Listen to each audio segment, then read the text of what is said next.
Greetings, everyone. Welcome to today's webinar. I'm Dr. Jeff Soloway. I'm the founder and Chief Training Officer here at MindWell-U. Delighted to welcome you to today's session on using mindfulness and self-compassion to leverage better performance, lessons and insights from sport. We've got an awesome presenter today with Amy Baltzell, and we are going to invite her to join us in just a few moments.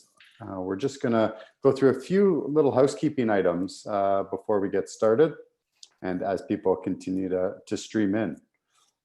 We've had a huge response to today's session, so we're really delighted that this topic seems to be of interest to everyone.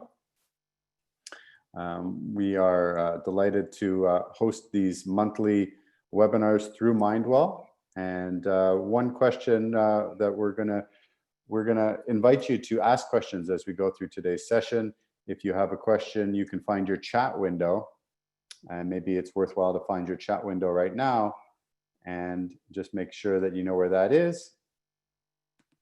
And if you'd like other people to see questions that you're asking, you can just change the setting to all panelists and attendees.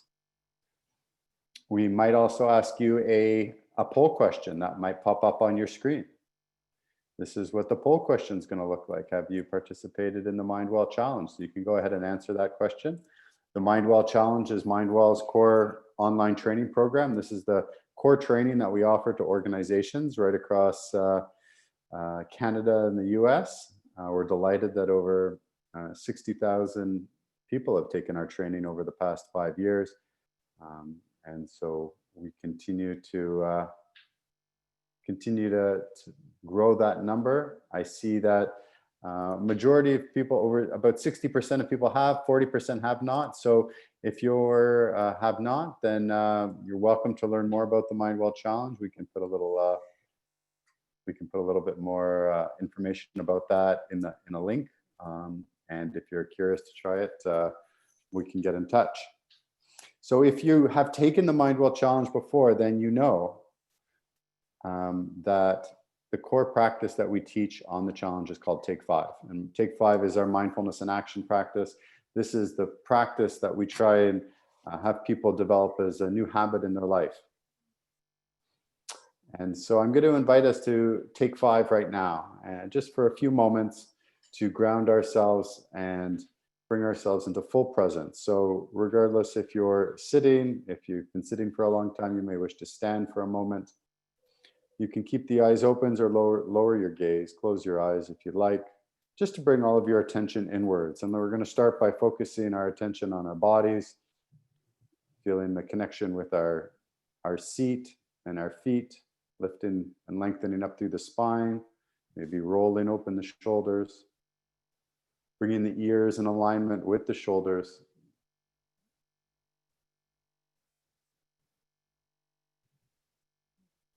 Great. Feeling our body here. See if we can feel our breath coming into the body and leaving the body. Taking another deep breath here, in and out. And here's our regulation of attention. Let's see if you can take 5 breaths on your own with the in and out counting as 1. Letting go of all the other to-dos, all the other things you could be doing, and seeing about our mental fitness of focusing on 5 breaths.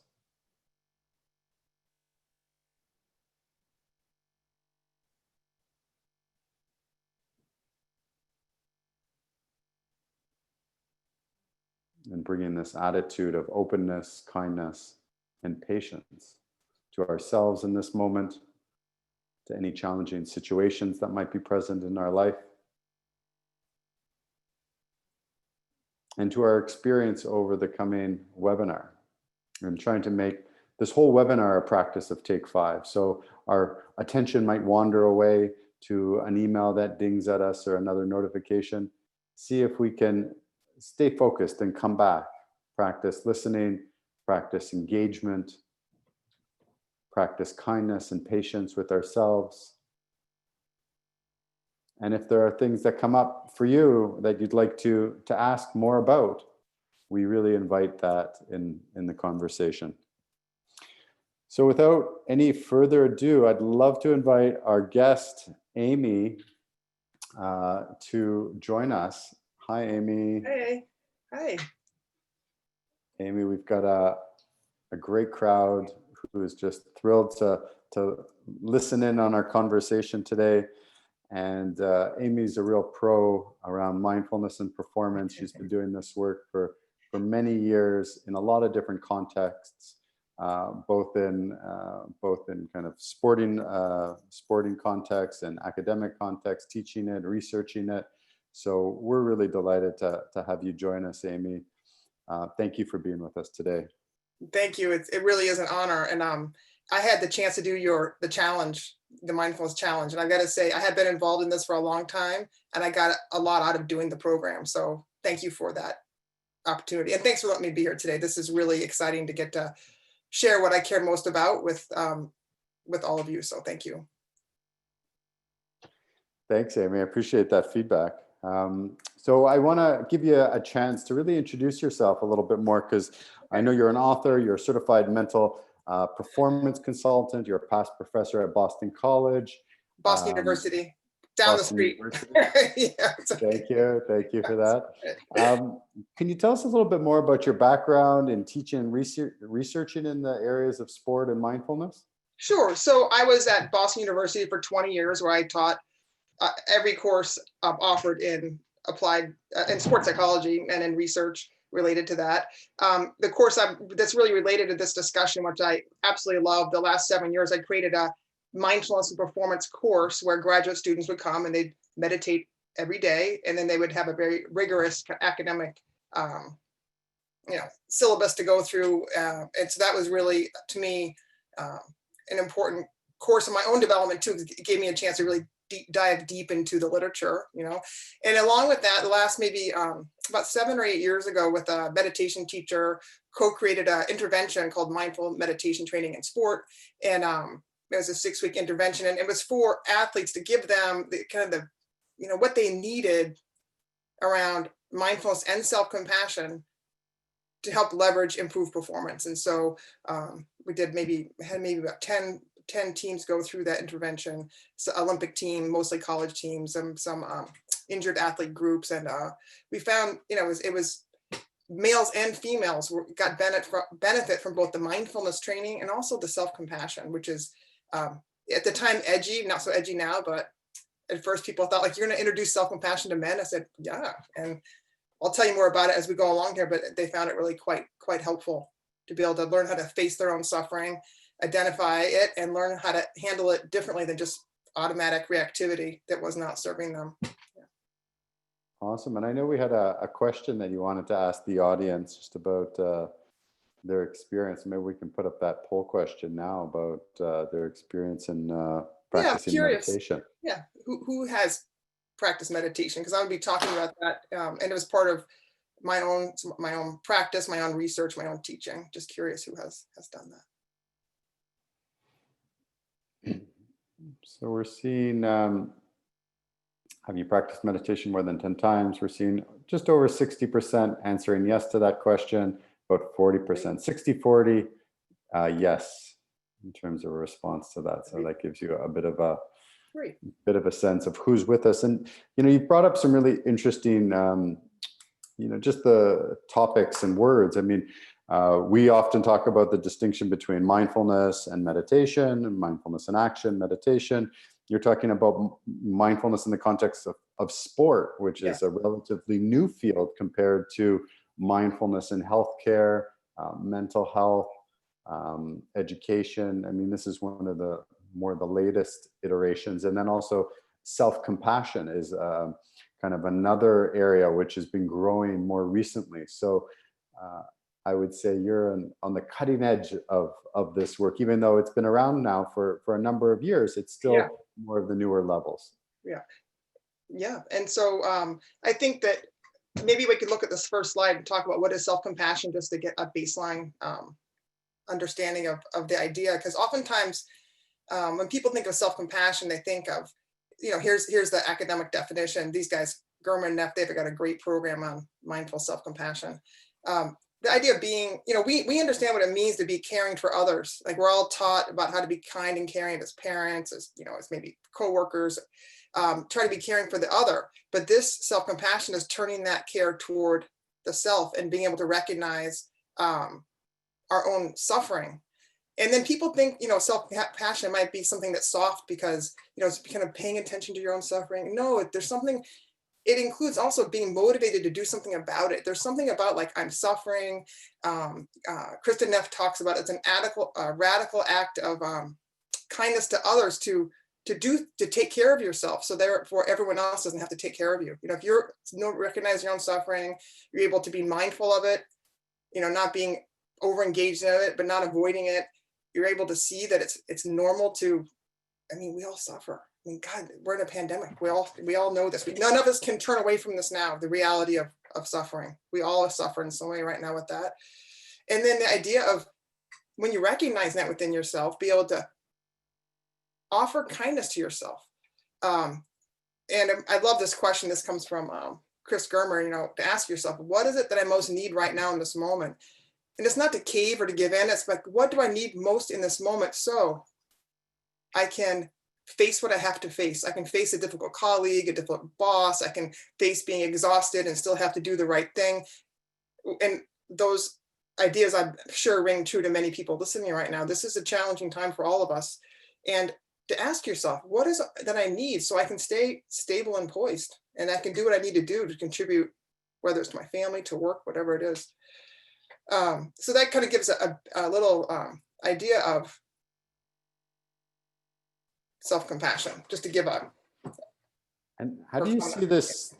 How does this land in the context of sports and with athletes? Oh, when you first say this to an athlete, and I think I use maybe my personality, my kind of falling back and being a professor to be able to use this word.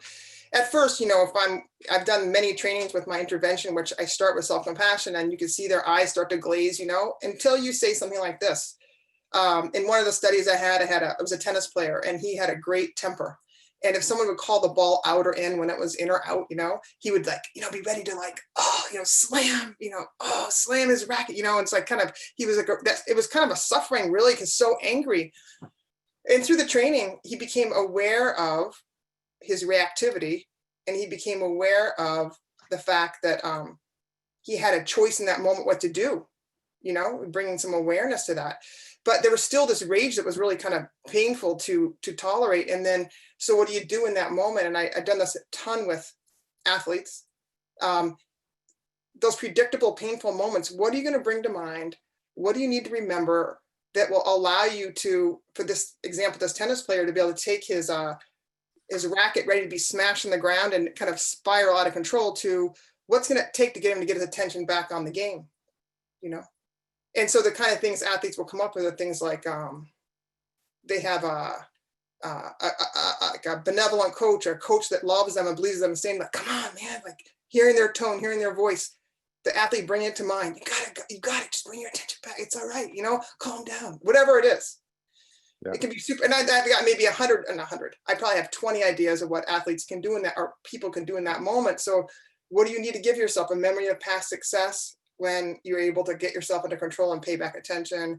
Remember that you're still loved no matter what. Remember that other people suffer too, and it's a matter of who here can keep their cool and keep their attention most on what's going to help with performance. And remember this one athlete who was kind of so checked out at the end, about week 5, he reports like, I can't believe it. I was like that moment of like smashing my racket again, and I was able to it was almost like time stopped, almost like in that mindful moment when it's like time feels like it stops, and you feel like you actually have a choice, which you've never had before.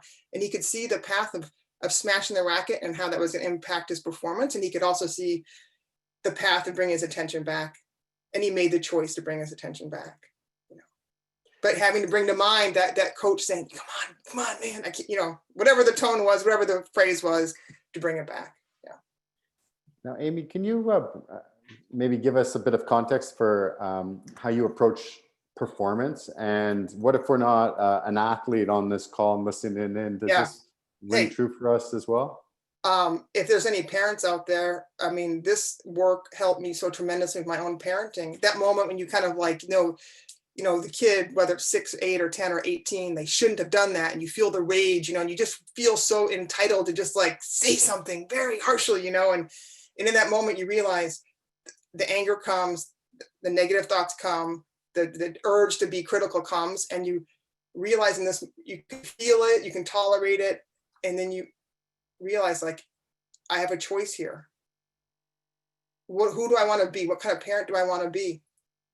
What do I need to do in this moment? Be quiet. Say, and I've said this, I've said this 100 times, you know what, I see what's going on, and I'm so sorry I taught you to be like that, and I'm going to work on it. I'm going to work on it to stop being like that, so you don't think that, We had a question from one of our participants asking about how to increase self-compassion while not wanting to hurt other people's Yes. feelings. Yeah. The thing is, the phrase that comes to mind is we all are allowed to be in the circle of compassion. It's not just for other people, and so being kind to yourself, you can do it wisely. It doesn't mean that being kind to myself means you have to know I don't know the situation, but you can kind of think to yourself, what is it that I most need? And if necessary, add that will be neutral to kind to others around me too. So it might be, in this moment, I need to remove myself. In this moment, I just say, I'm having a hard moment right now. I just need to go do, whatever it is. I can't imagine where kindness and love is a problem. And what are we learning from some of the research being done in this field? Still a relatively new field, but have we seen some studies, and have you been part of? Yes, of course, right. So if I don't, I put together a slide on this to look at in my own research with in the next slide, I think it is, where I did the mindful meditation training in sport with the range of athletes, and the type of data we were finding pre-post measures that there was increases in mindfulness, decreases in rumination, increases of self-compassion. And I love this one, enhanced ability to cope with mistakes and performance pressure. These are not, it's not like saying they ran faster but it's performance markers.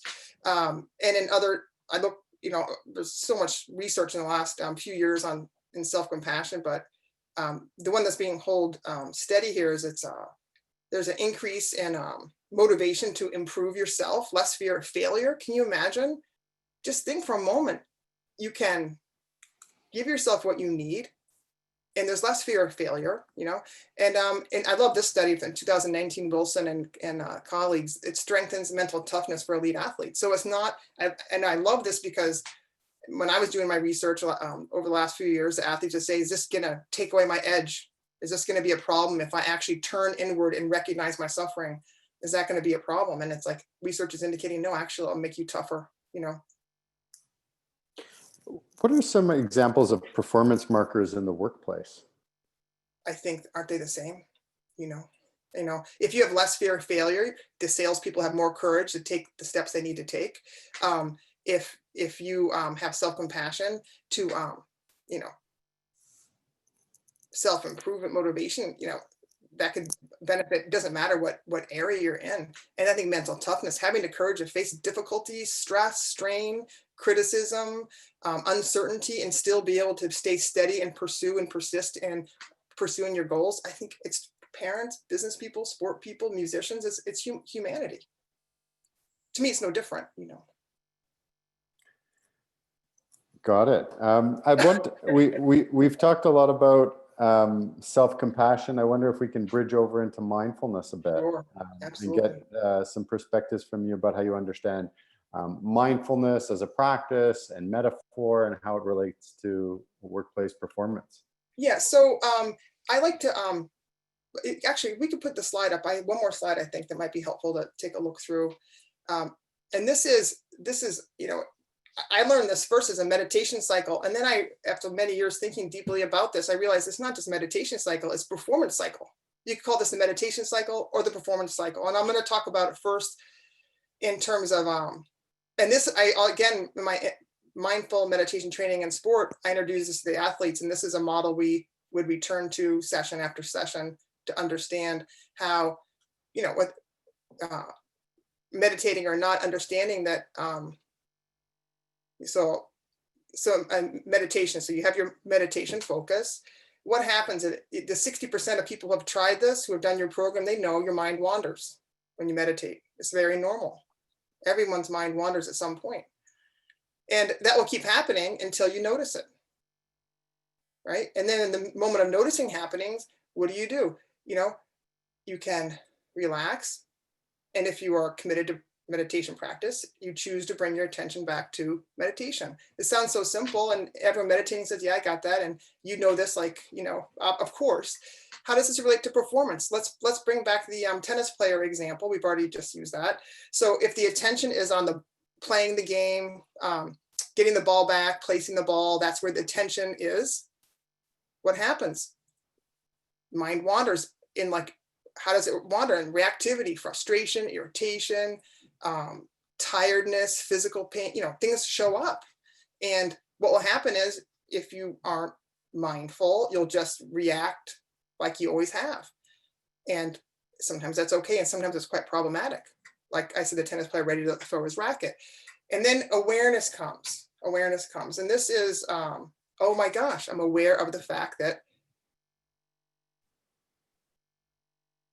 I'm having these thoughts and feelings that are going to take me down the wrong road. Right? And then in performance, what can you do? You don't necessarily have to relax, but you have to somehow find your center, and choose to bring your attention back to what it's going to help to perform. So to me, it's whether you use meditation practice or not, to understand that it's really about realizing that where you place your attention is everything.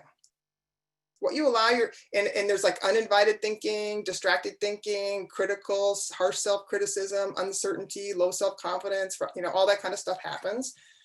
And what do you do with that? And when athletes, this is one of the biggest ahas I've had in the last few years with athletes I work with, performers I work with. When you realize you don't have to feel a certain way, you actually can choose to place your attention on what's going to help you do well. So I think that applies to everybody.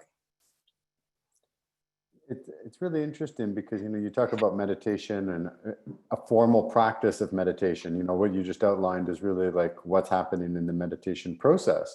Yeah. But when you're working with performers, whether you're in the workplace or on the sports field, this is in action. It's not hypothetical. You're not just on a cushion. Right. You're in the real world. Yes. So this is what you're really training people for. So there's a real alignment. I mean, we talk a lot about mindfulness and action. So I don't know if you have any comments about, bringing mindfulness into action. Well, that's why I love how that model translates so beautifully, because, you can, in some ways, if you think people think, and I know I did for maybe a long time, meditation is just having your attention, say, on the breath. And if it goes away, you're a bad meditator, and you bring your attention back, then you're doing a good job, as opposed to really using this whole cycle as a normal process and recognizing it happens meditating, just like it does on the sports field, like it does in the business environment. People keep their attention, what's going to help them, and then they get distracted. And then there's a choice. And I think athletes, when you realize wow, I can give in to my past conditioning and my reactivity, or I can choose to do what I value. I can choose to do what's important to me, no matter what my reactivity might have me do, avoid, shut down, give up. So we've had a couple questions pop up, Amy, and I wonder if we should. I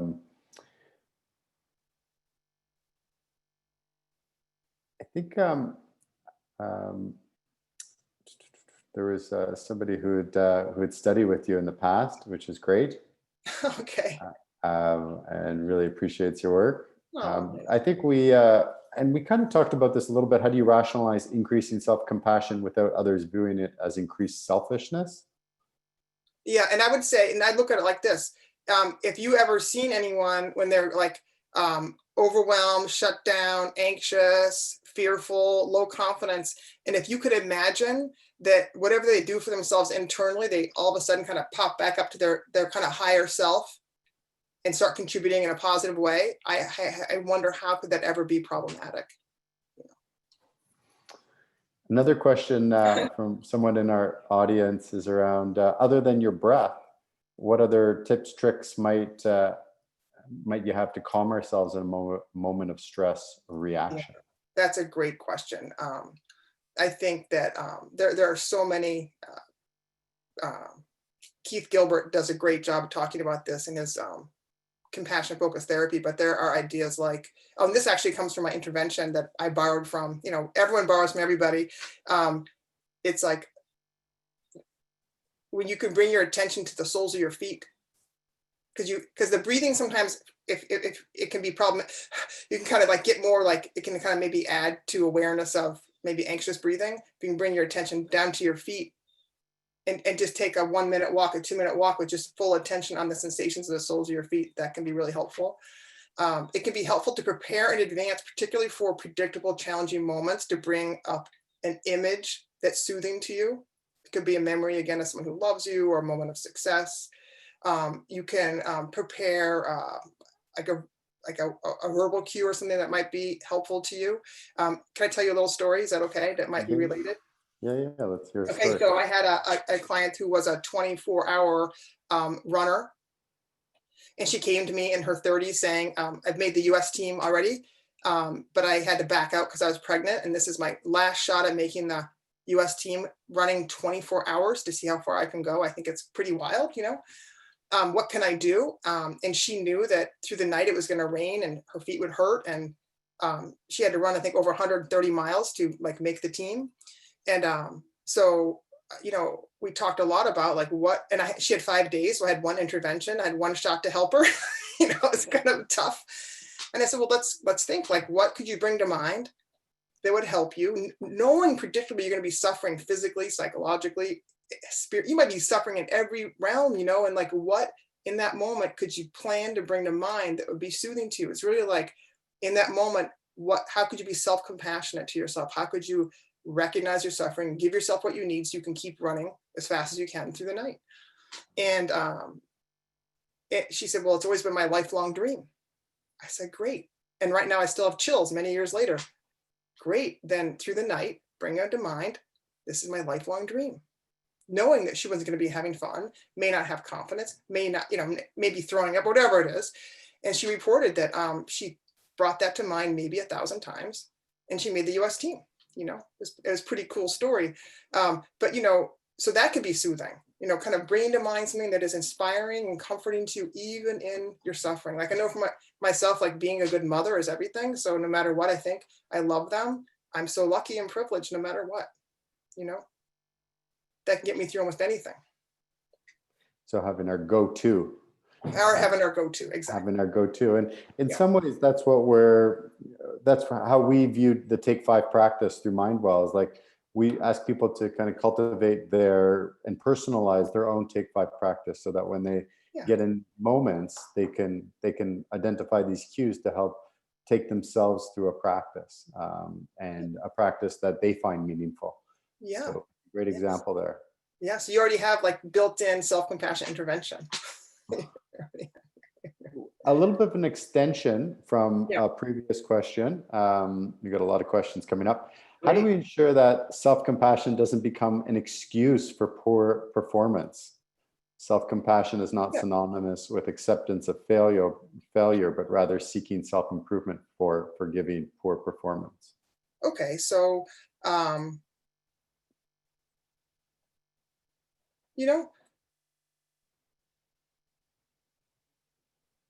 self-compassion is about recognizing your own suffering and giving yourself what you need so you can stay engaged. It's not so you can give up. So it's not like, oh, I feel really bad, I'm just going to curl up in my corner and just stop. It could be like, no, I feel really badly, and what do I need so I can keep going? So I can keep engaged in the world, engaged in my work, engaged in the performance, engaged in practice, whatever it is.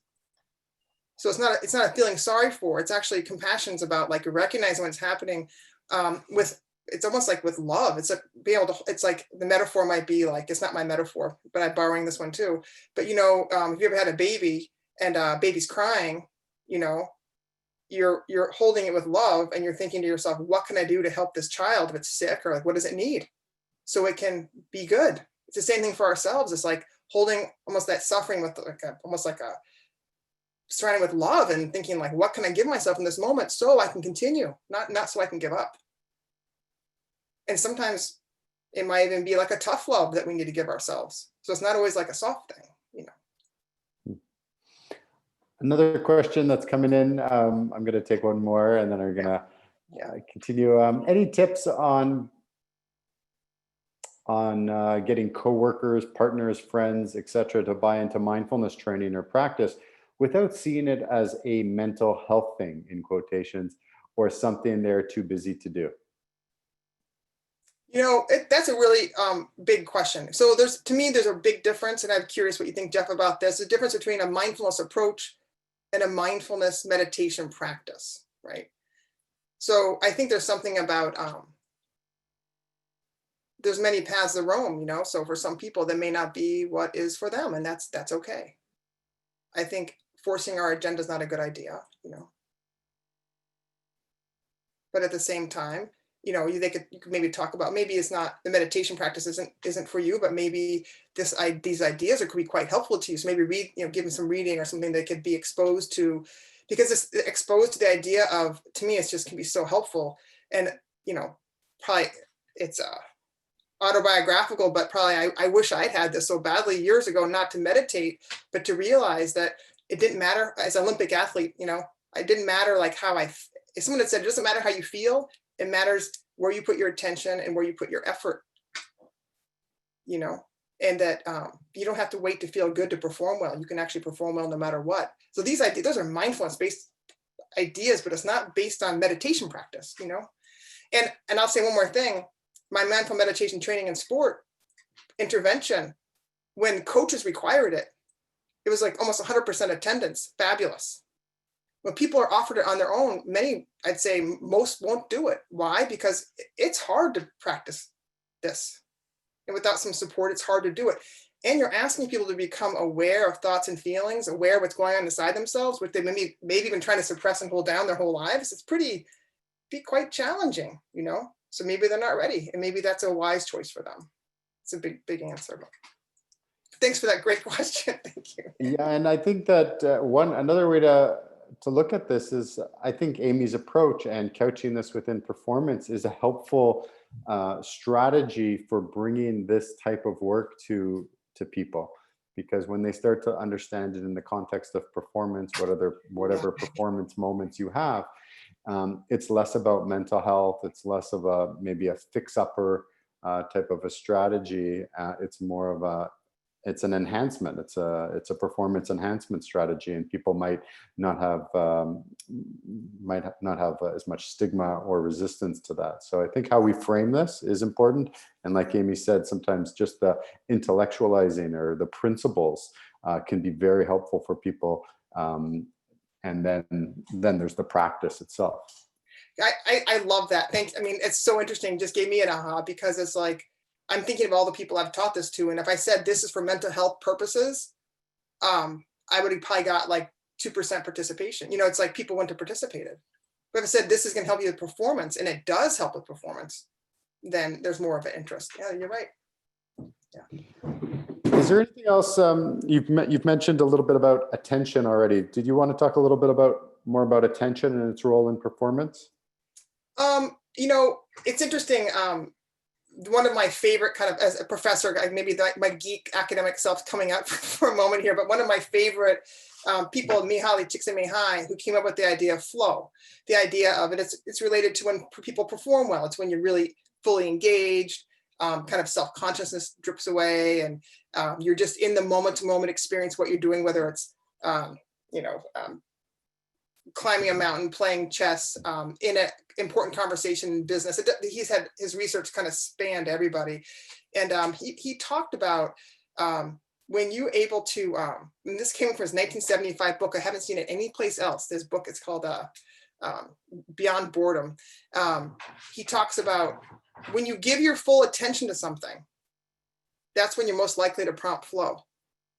And he said, actually, flow occurs much more in the workplace than any other part of the life. You know, when you're able to identify what is it that I need to pay attention to here fully. And really, meditation is about, mindfulness meditation practice is about training that attention.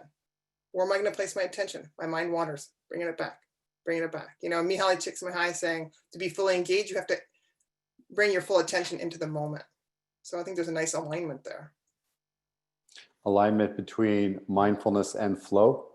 Mindfulness and the importance of bringing your attention and knowing where to bring your attention to help with performance, and how that can trigger flow. Not always, of course, but it can help with that. So I'm hearing you say that mindfulness can be a precursor to flow. Yes, that's what I'm saying. Yes. Yeah, that's a good distinction. It's a nuanced field. The author of Beyond Boredom. I'm not going to ask you to spell. CZIK.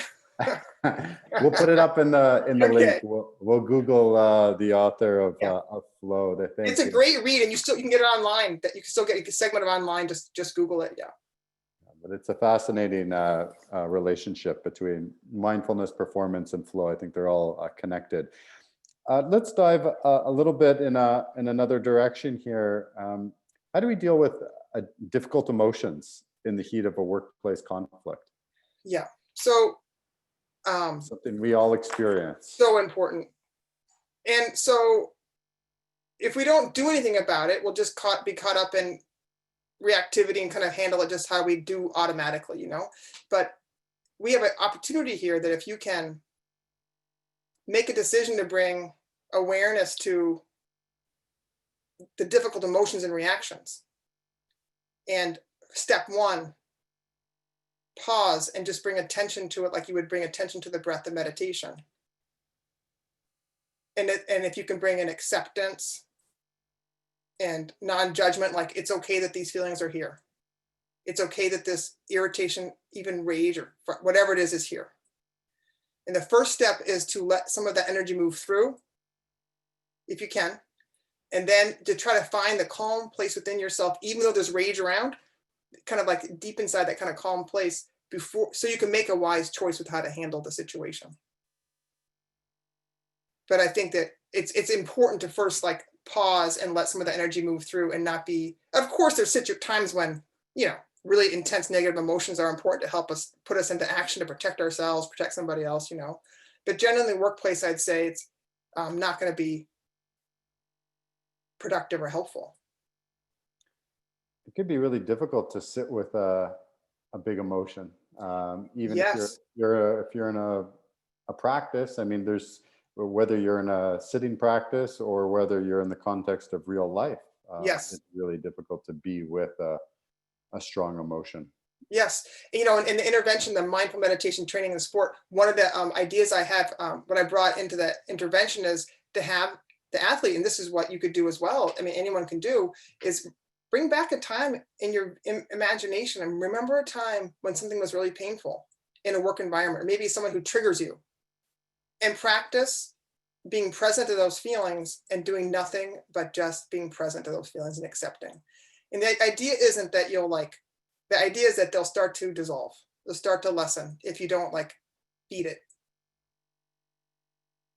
So that's something that I've done, and I found that the athletes found that very helpful, because it's a practice of how do I choose not to cave into this reactivity? How do I choose not to be a puppet of my emotions? How do I choose to act and be the way my higher self would want it to be, not just my conditioned past would want it to be. Thank you. I hear that as a strategy. Any other strategies for identifying or being with these big emotions versus avoid suppressing? Yeah. So I think that, and thanks for like bringing me back to one more time, because one thing I used to have a hard time with this was like this, I just be present to it and just allow it to be. And I was like, I feel like I'm boiling in a vat of, you know, boiling oil. Like I can't stand being in this, you know, feeling state. And how long do I have to tolerate this? And I think that's where, you know, self-compassionate thoughts or ideas can come in, be helpful, but also shift your attention, like accept, like, this is okay. This is occurring. I'm feeling this. And now in a wise choice here, where is it better for me to put maybe I need to walk out of the room. Maybe I need to start working on that spreadsheet. Maybe I need to kind of like redirect your attention to something more wholesome or more constructive.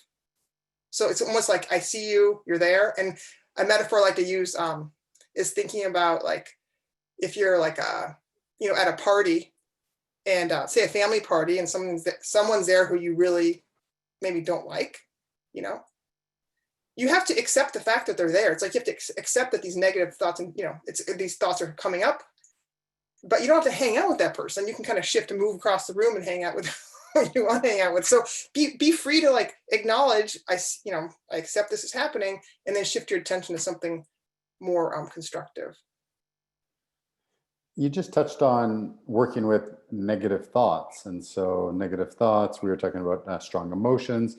Any other strategies? I know we hear a lot of it. We saw a lot of questions come up around how do we work with negative thoughts or trains of negative thinking. And in the MindWell Challenge, we talk about thought trains and getting off thought trains. Right. How I do you mean, get off I thought guess trains? the way I like to think about it is there are uninvited thoughts and more intentional thinking and focus. And so the uninvited things that come, like, I've already named them many times, but the uninvited things that come, frustration, irritation, negative thinking, fear-based, whatever it is, it is just like like you don't have to believe them all. And when I used to teach, I used to talk about how you go down the street and you see someone who's like, maybe psychotic episode and yelling and screaming. And it's almost like that's how our minds are like sometimes. Like you can acknowledge it and accept it, but it doesn't mean you have to believe it, give into it. And so I think that can be just helpful just to realize like I can have those uninvited thoughts and feelings. It's okay. And where am I now going to choose to place my attention? We've been bombarded with questions, not bombarded. Wonderful. That's awesome. Yeah, which is a great thing. Yeah. Do you feel like, would you like to answer a question around ADHD and kids? No. No? Okay. I mean, I would love to. I mean, I'm happy to try, but I would just come out anecdotal, wouldn't be an expert, Gotcha. No, I appreciate that. I appreciate it was a bit off from what we were discussing. Well, it's probably perfect if you had an ADHD professional, but it's not. That's not me.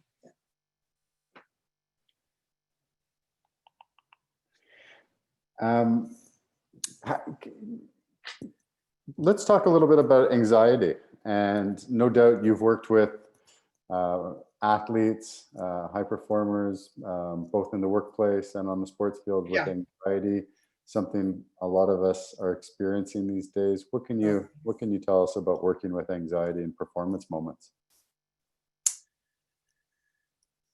First, just to acknowledge that this is such a difficult time. I can't imagine a human being on the planet right now who doesn't have some anxiety, So how do you work with it?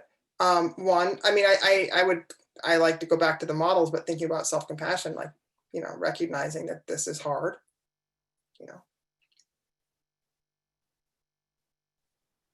accepting. I mean, when I talk about accepting, it's like, you think of the basic definition of mindfulness is like this kind of non-judgmental accepting of what's arising. And to really be able to kind of almost like, what's a word, like surrender, that this is what it's like right now.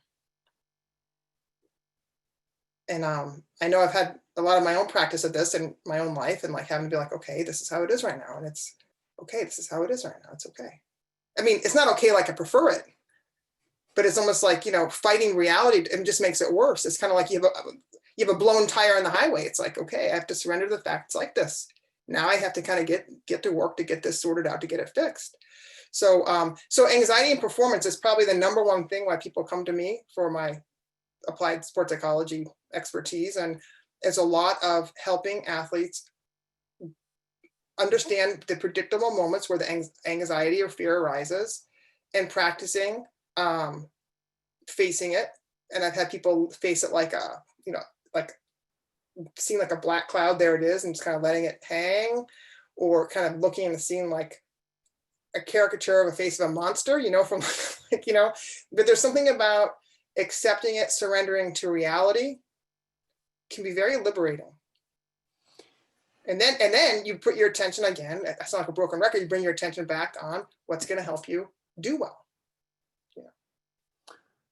What helps me sometimes understand this is when you're kind of surrendering into the moment, what it helps me to do is to come more fully into the present moment. Because before I was resisting that moment a little bit, right? And so energetically, I'm giving attention to wanting something to be different. Yeah. And as I surrender, I'm loosening or letting go from wanting things to be different. And that energetically allows me to bring more of my attention back into that present moment awareness, or what Flo would say of like coming back into the here and now. Exactly. And when I can bring my attention and energy all back into the here and now, well, I'm also regulating my nervous system, right? So I'm helping to increase that parasympathetic nervous system. I'm calming down, and that changes everything when I start to influence my balance, my homeostasis in the body. Yeah, that's beautifully said. And the one thing that goes through my mind is those thinking that for some people, surrendering doesn't mean that they become calm. Surrendering can still mean that there's still anxiety churning through the system and there's still fearful thoughts happening. But there's something about if you can surrender to that too, it does help. It can help soften it. You know, so if it's kind of like in a scale of 1 to 10, you're at a 10 of like, this is really, really bad. Surrendering to the reality might bring it down to a 7, but it might give you just enough attention back or to the present moment where you can make a better decision. But I love what you're saying. It brings you back to the present. And I guess I'm assuming like that would be, surrendering is about surrendering to now. It is the present moment, but thank you for clarifying that. That's awesome. Yeah. How about experience working with leaders? Lots of different types of leaders. What can you say about this work around leadership? Well, number one, begin with yourself. Begin with yourself. So I think when leaders can, oftentimes a leader, like they don't want to show any weakness, so how can they offer them self-compassion? But then it's like this, and this is an old like Buddhist example. I'm sure you probably know it better than I do, but like, if you're sitting meditating and the hut's on fire, you better stand up and put that fire out or you're going to get burned up, And so for the leader, you could think, oh, I'm fine. I'm not suffering. I'm okay.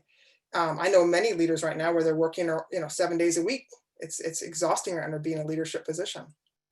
But, if they're able to be aware of that and give themselves what they need, they'll be able to be better leaders, and they'll be able to model it better for others to be able to accept reality, give themselves what they need, and take wise action. I think the other thing that can be really helpful is normalizing suffering, for the leaders, because I think that, normalize it. Like it's okay to feel upset. It's okay to feel overwhelmed. It's okay. It's human nature to experience it like this, And so I remember I did a talk at the Celtics. This is many years, maybe half a dozen years back. And I was with the coach, all the coaches and the coaches, head coaches, all his friends. And it was like, kind of a private session. And I remember saying to the coaches, like, look, if you say to one of your players that's going kind of spiraling, having a hard moment on the court, and you say, hey, don't worry about it, just get your head back in the game. I said, that's like telling the guy, like, you don't understand him, you can't help him, and he's got to pretend he's okay, and he's got to go perform for you. But just imagine if a leader in this would be able to say, like, hey, I know it's hard for you right now. I'm guessing your emotions might be all over the map. Let me tell you what, it's okay to feel like that. It's human. Now, you can still get your attention back in the game, but it's okay to feel no confidence or low confidence. It's okay to feel ruffled, rattled. It's okay. And that can be very powerful coming from a leader to people that he or she or they are working with. Shall I keep going? I've got other ideas. I've got many ideas, Well, I think you just we had a question about self-compassion and leadership, and I think you just responded to it without even hearing the question. So Okay. very intuitive of you. Okay. I'm just recognizing the time. We've got about 10 minutes left in the session. I just want to pause for a moment to thank everybody for all their questions, and I'm doing my best to kind of read them out as I see them. If you do have a pressing question, please feel free to put it into the post, and I'll do my best to bring it up. We will send around a recording of this session with highlights, so that will be coming your way.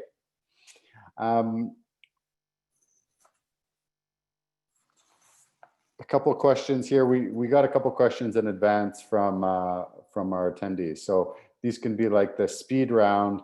Let's see if we get any Okay. what we get from you. The news can be so depressing, so much intolerance and sadness. At least that's what I've been reading. How do you stay sane?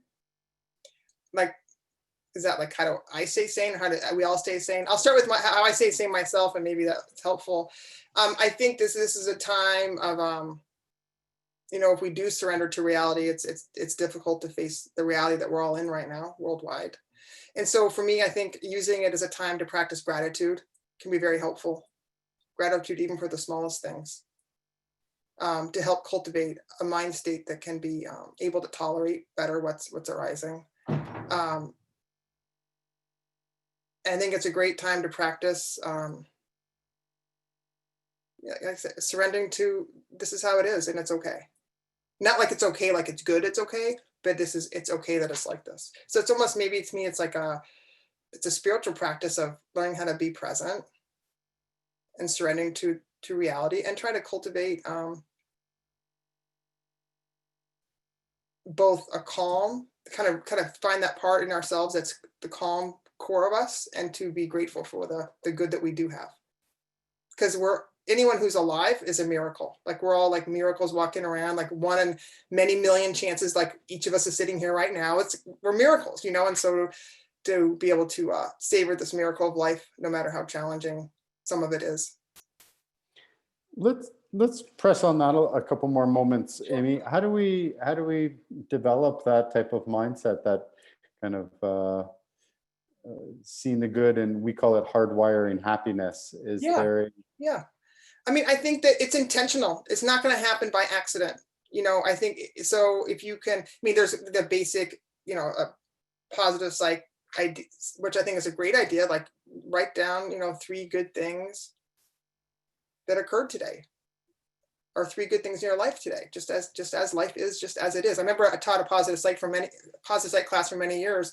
And at first the students are like, well, what are you talking about? And it's hard sometimes to think of the good things until you can even get micro. Like, right now it's good. Like, I love my dog. My dog is healthier. Right now it's good that I'm looking at beautiful green trees, how lucky I am. You can just like focus on the little things, and I used to say, if you can't come up with anything, just remind yourself you're a miracle. Remind yourself that breath is a miracle and you get to breathe right now.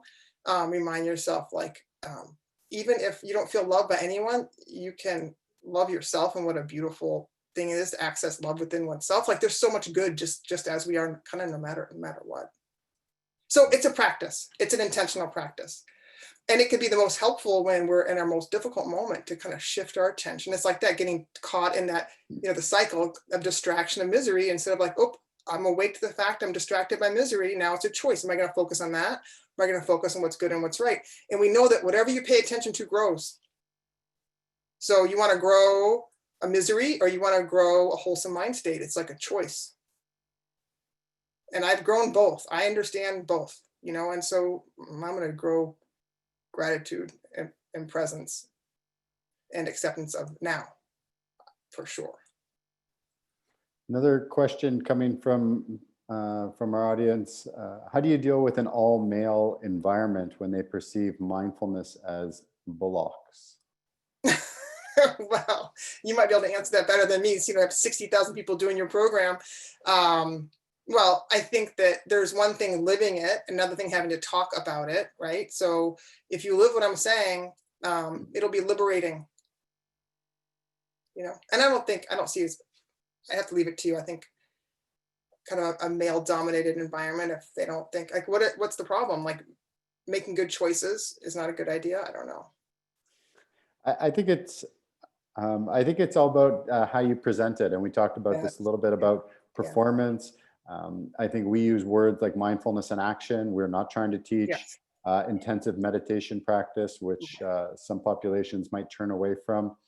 I think that, we work with a lot of organizations like power companies, people who are wearing hard hats, and we're teaching them a practice about like, how do you put on your safety equipment with awareness, right? Because when you climb up a pole, you don't want to lose your attention. Accidents happen when you slip, trip, and fall. Well, we don't want to slip, trip, and fall. We don't want to have an accident. Therefore, we don't want to have a lapse of attention. So we want to train our attention. So I think it's about the language that we use and the practices that we provide to people that are practical for them. And that's how we can get skillful for bringing it into different populations. Yeah. And I'll say again, your program, I mean, not you, your program is excellent. I do think it helps get the core ideas in a way that it's attractive. It kind of interests a broad group of people. Thank you, Amy. So I'm gonna do a little bit of a wrap up, and part of my wrap up is then I'm gonna come back to you for any last comments. Okay. Part of my wrap up is going to make available a 5-day version of our challenge, because Amy was kind in her words. We're going to send out a link. So anybody who hasn't tried the MindWell challenge, we're going to send you a link so you can try it out for 5 days and hopefully get some value out of that. I want to thank everybody for tuning in. It's been a full hour. Amy provided people with so many insights. People were scribbling away, and we've had so many requests for recordings of this session that they want to watch it again. So tons of value. My feeling is that there's a lot of new people who've joined us today. So welcome to all of you. We do have regular webinars through MindWell, monthly webinars that you can access. So please check out. We'll put a link to where you can sign up for that. We've got another one coming up next month, actually, around mindfulness with children. So we hope you'll join us there. So thank you again to everybody for all your comments. You make the experience what it is. A shout out to the team at MindWell and everybody who supported in promoting this so that you heard about it and you attended. And finally to Amy for sharing all of her wisdom and experience in this field and all of the work that she's done in supporting people through mindfulness, self-compassion. Amy, last word goes to you. Thank you so much for this. This has just been fantastic to be able to share these ideas with you. And, all of you, be willing to experiment with accepting and surrendering to what it is right now, offering yourself what you need, and then look to what's good and what's right, just as it is right now. So that's it. Thank you. Beautiful. Thank you. Thank you, everybody. We'll see you again soon. Awesome. Thanks.